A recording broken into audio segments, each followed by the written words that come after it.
Here is my 105-year-old Treadle Singer sewing machine.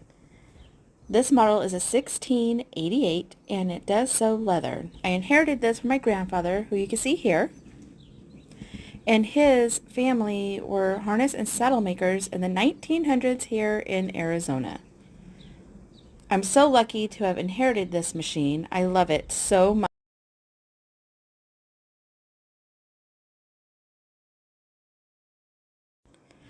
I had to learn how to thread this machine as well as change out the bobbins.